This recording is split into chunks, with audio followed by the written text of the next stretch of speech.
Baik, Assalamualaikum warahmatullahi wabarakatuh. Perkenalkan, nama saya Ziyadul Ghazali.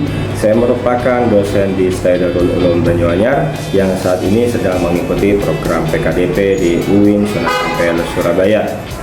Mata kuliah ini adalah mata kuliah Kepemimpinan Pendidikan Islam, dan tema diskusi kita hari ini adalah tentang kepemimpinan profetik dalam pendidikan Islam.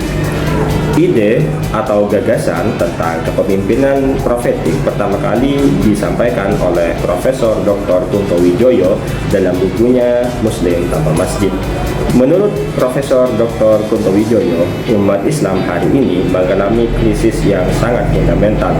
Kunto Wijoyo dalam bukunya menyebutkan dibutuhkan sebuah konsep strategis maupun pemikiran dalam menghadapi krisis fundamental yang dihadapi oleh umat Islam, baik itu di Indonesia maupun di seluruh dunia. Kepemimpinan profetik adalah gaya kepemimpinan yang meneladani sifat-sifat dan prinsip-prinsip kenabian, khususnya Nabi Muhammad SAW dalam menjalankan peran kepemimpinan. Istilah profetik berasal dari kata prophet yang berarti nabi, sehingga kepemimpinan profetik mengacu pada gaya kepemimpinan yang terinspirasi dari kepemimpinan para nabi.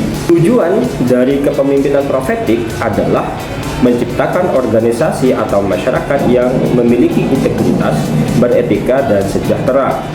Kemudian yang kedua adalah membangun hubungan yang harmonis antara pemimpin dan pengikutnya berdasarkan kepercayaan dan saling menghormati.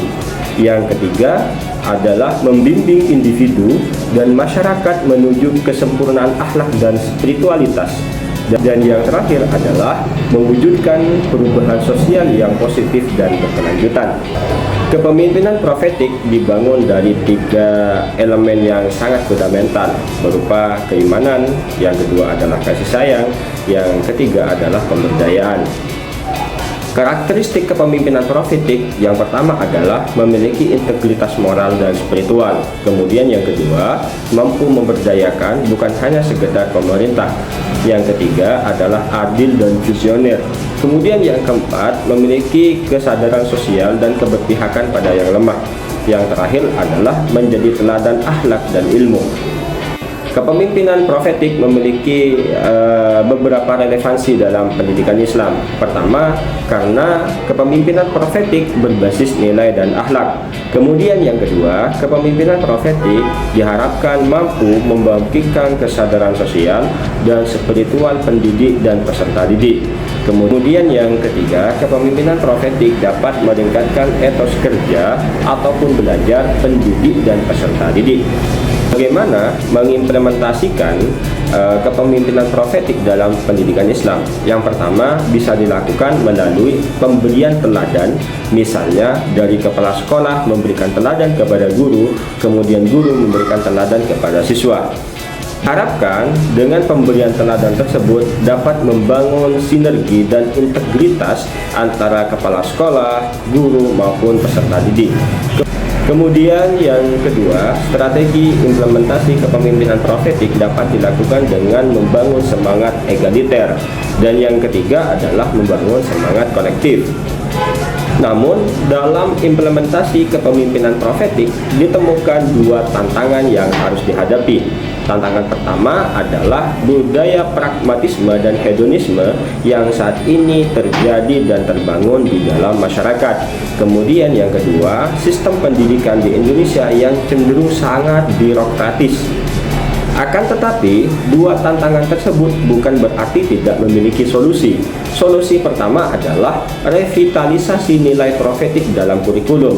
Diharapkan nilai-nilai profetik dapat dimasukkan dalam di kurikulum, bukan hanya dimasukkan tapi juga diimplementasikan. Yang terakhir adalah pelatihan kepemimpinan profetik bagi guru dan kepala sekolah, karena guru dan kepala sekolah merupakan motor atau merupakan penggerak pendidikan yang ada di lingkungan pendidikan, sehingga diharapkan ketika guru dan kepala sekolah mengimplementasikan kepemimpinan profetik dalam kehidupan sehari-hari dapat menularkan nilai-nilai positif kepada siswa. Simpulannya adalah untuk menghadapi kondisi sosial masyarakat yang sangat kompleks, maka kepemimpinan profetik adalah kebutuhan zaman.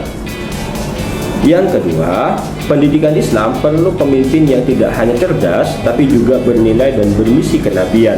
Karena tujuan pendidikan Islam bukan hanya kehidupan di dunia, tapi juga kehidupan di akhirat. Yang ketiga, dengan meneladani Nabi, kita dapat membangun pendidikan yang mencerahkan dan membebaskan. Demikian diskusi hari ini. Apabila ada tutur kata yang kurang berkenan, kami minta maaf yang sebesar-besarnya. Hadanallahu wa iyyakum ihdinas siratal mustaqim. Wabillahi taufiq wal hidayah. Wassalamualaikum warahmatullahi wabarakatuh.